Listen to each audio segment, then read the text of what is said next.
Yeah, sorry about that.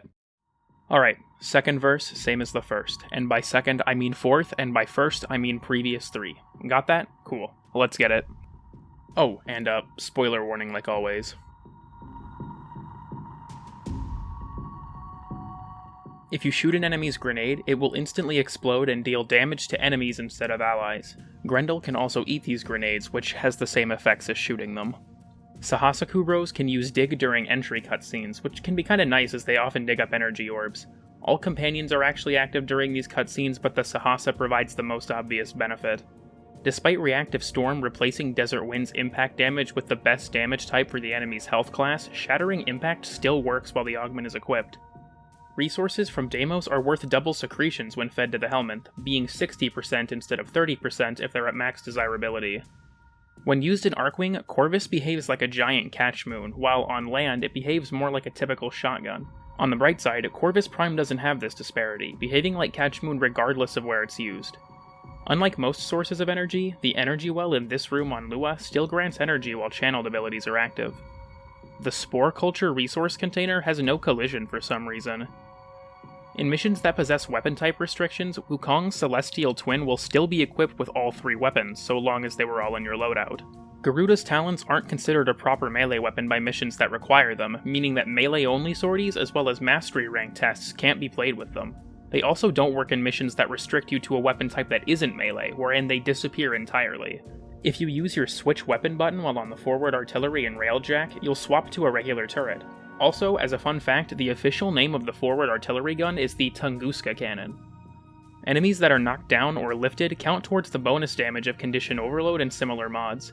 The Nucor's microwave effect mentioned earlier in this series counts towards CO as well. If Equinox uses negative power strength, her Pacify ability will actually increase the damage of nearby enemies. Gunblades don't break Ivara's prowl, despite their noise level being considered alarming.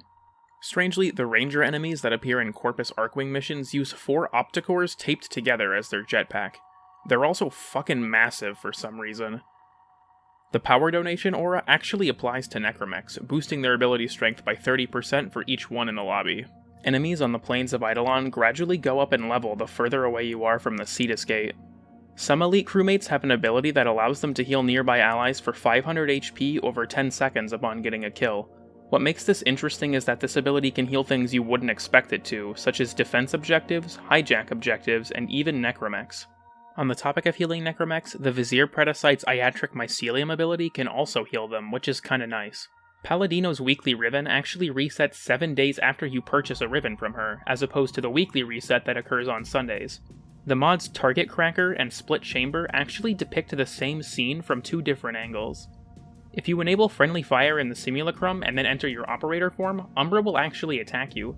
Lots of allied AI behave like this, including Nidus' maggots, Wukong's twin, Caliban's homies, and most companions, among others.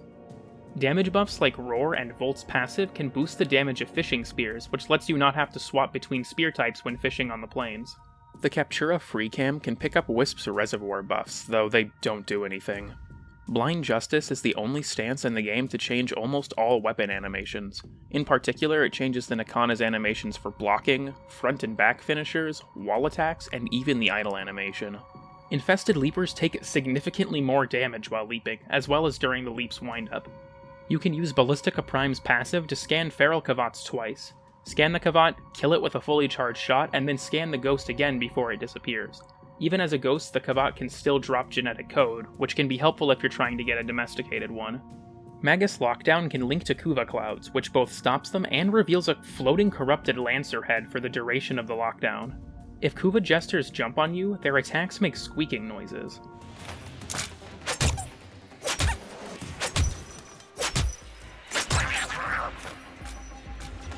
If placed on Limbo, Aquablades can damage enemies outside the rift while Limbo is in the rift. This works in reverse as well, where if Limbo's in the normal world, enemies in the rift will still take damage.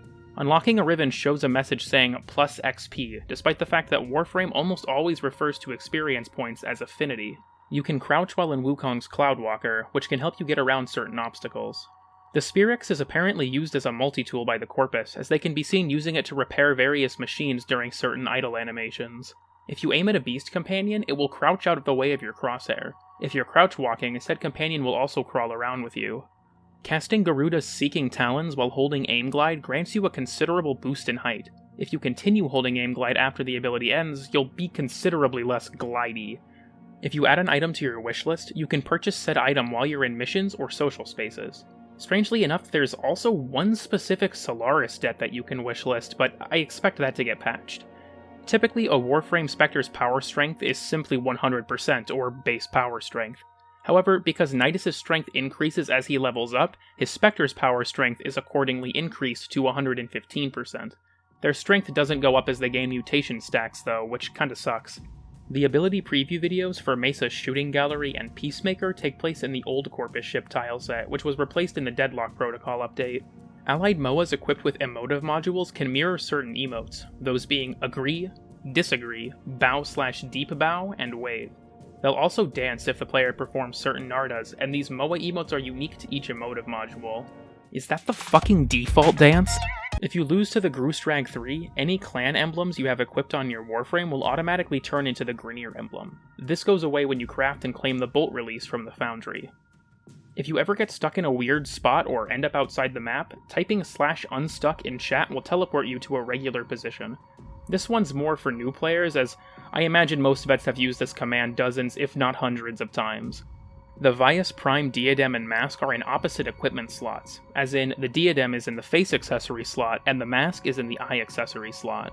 These Corpus techs in the Ambulus boss fight appear to have a set level of 20. They also play a unique animation that is completely misaligned. If you have the Deimos wildlife fully scanned in your codex, you can spawn and capture them in this simulacrum. You don't get any rewards for doing this, but I still find it kinda weird. Various K-drive races on the Cambion Drift actually drop unique infested K-drive parts. I'll show on screen now which races drop what parts, implying I don't get lazy or forget. You can cancel melee combos into other melee combos, which can be helpful for avoiding lengthy finishing moves at the end of combo strings.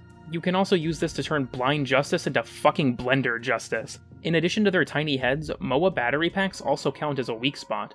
Shooting the backpack won't proc headshot-based buffs though. Strangely enough, Frontier regulators can't go above level 5. What the fuck? You can put remote observers onto your companions to create a shitty pet GoPro. If you enter operator form while Wisp is in air, your frame and companion will both remain invisible when she touches the ground again. You can easily cheese the endurance drift puzzle by jumping above the ring and dropping your Warframe into the middle. There's also a brief window of time before the challenge activates where this can be done while standing in the ring itself. If you kill no enemies for 15 minutes, a timer will start which auto-fails the mission if no enemies are killed within 1 minute of the timer's activation. If you try to capture a target while riding Marilina, then Marilina will capture the target instead of Ureli. Saren's Toxic Lash can have its toxin procs triggered by the explosion from acid shells, thermomagnetic shells, and Vulcan Blitz. These toxin procs can then re-proc the explosion from the original mod, creating some fun chain reactions. Garuda's Dread Mirror normally has some travel time if you look around, but will snap instantly if you're aiming down sight. If you clip out of the Pragasa throne room scene, you can find an Excalibur just chilling out under the main structure. If you purchase the Enter Nihil's... How do you pronounce this? If you buy the Enter Nihil's Jar item, but you've already fought him in the past, then you'll get a random Riven mod upon beating him, as opposed to getting another Vitrica blueprint. The whammy effect on the Shazin applies to the Clem rating section at the end of songs as well.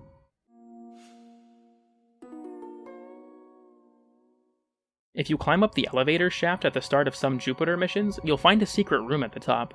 Nothing special inside, but I don't know, I just thought it was weird and/or obscure. Warden enemies in rescue missions take 16 times more damage from stealth attacks. On the topic of rescue missions, the quality of Spectre blueprint you receive at the end is based on 3 criteria, being rescuing the hostage, not setting off any alarms while rescuing the hostage, and killing all wardens present in the prison area. The more of these you complete, the higher the quality of the Spectre. Mission level will also contribute to the base quality of the Spectre blueprint for any given mission. Eximus units have a built-in 40% damage reduction, and also spawn in at a higher level than regular enemies. On top of this universal DR, Eximus units also have a 50% damage reduction to certain damage types based on their element, which I'll show on screen now. When a Hound using the Null Audit precept robs an energy leech aura, it actually grants the player energy at a rate of 5 or so per second. Sealing a regular leech Eximus aura will grant nearby allies lifesteal.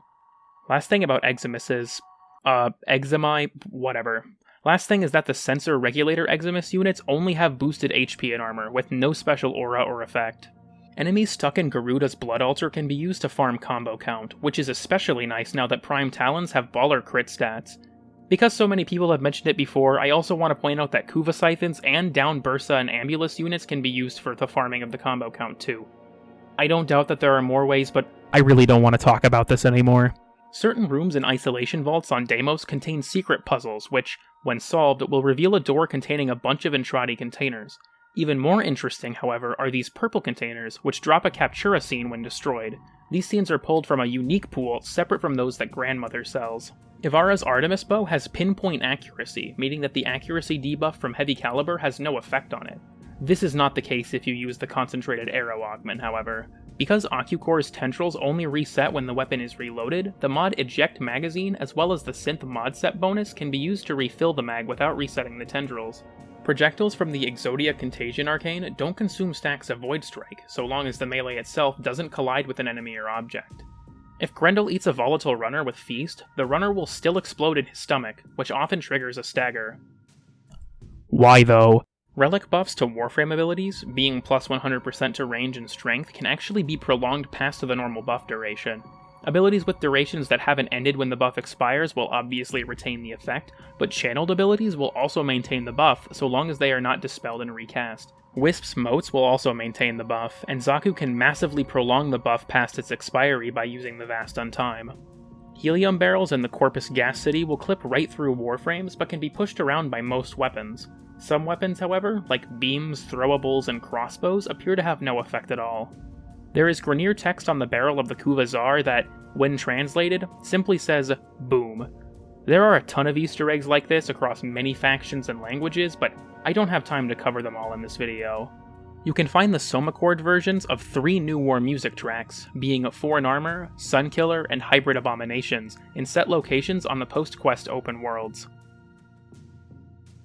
Alright, that's it for this episode. Make sure to like, sub, hit the bell, fucking dislike if you want, unsub too, I guess. Actually, why would you subscribe to this channel to begin with?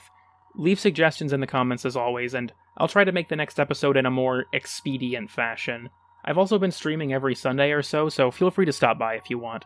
Anyways, with all that out of the way, thank you so much for watching, and I'll see you all whenever I decide to upload next, I guess.